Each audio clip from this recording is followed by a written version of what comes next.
Hello दोस्तों, ए plus coaching में आपका स्वागत है। आज हम अपात्र अभ्यर्थियों की जो सूची उसके बारे में चर्चा करेंगे।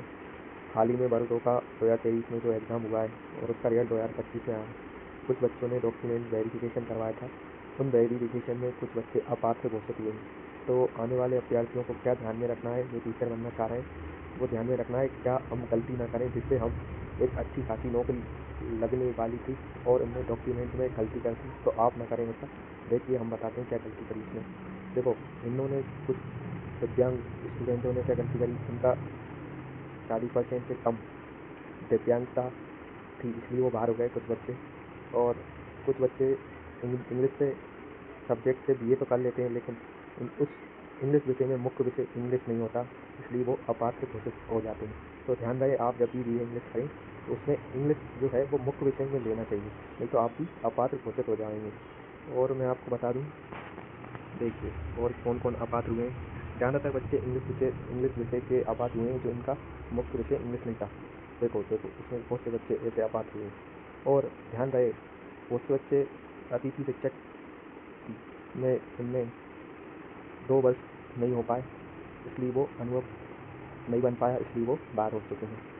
ठीक है, तो आप भी रहें। तो जब भी आप टीचर बनना चाहते हैं तो अतिथि शिक्षक का पूरे कार्य दिवस और 3 शैक्षणिक सत्र होने के बाद ही उस फॉर्म में टिक करें, अनुभव का जो टिक निशान आता है। और देखो, उसमें अंग्रेजी मुख्य विषय न होना, उसके बच्चे इसलिए बाहर हुए हैं। अनुभव प्रमाण पत्र न होना, ज़्यादातर बच्चे अतिथि बच्चे ही हैं जो 3 शैक्षणिक सत्र और तथा 200 कार्य दिवस नहीं हो पाए, इसलिए वो बाहर हो गए।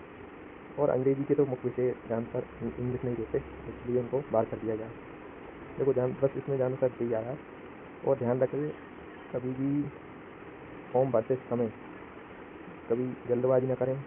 देखो, इसमें एक बच्चे का तो क्या हुआ, स्नातक और डीएलएड दोनों एक ही सत्र में नियमित रूप से करना।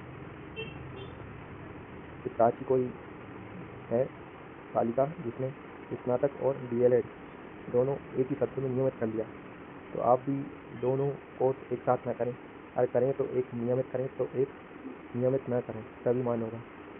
एक प्राइवेट कर सकते हैं तो एक रेगुलर कर सकते हैं। ठीक है, तो बहुत से बच्चों इसलिए बाहर हो गए, ज़्यादातर अतिथि बाहर हुए।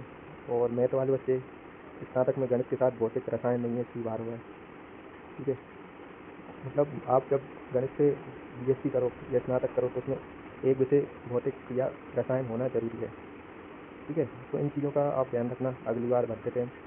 तो बहुत से बच्चे इसलिए पार हो गए, अनुभव प्रमाण पत्र न होना और बहुत सौ की शैक्षणिक योग्यता जो मांगी गई थी उसमें फिल न होना। तो आने वाले बच्चे ध्यान रखें, इन चीज़ों से बचें, नहीं तो आप टीचर बनने से वंचित रह सकते हैं। देखो, एक जो बच्चा है भगवान सिंह डांगी, उसने एक ही शैक्षणिक सत्र डीएड और बीएड उपाधिक नियम रूप से कर दी थी। अब बताओ, एक ही साल में डीएड भी कर ली और बीएड भी कर ली।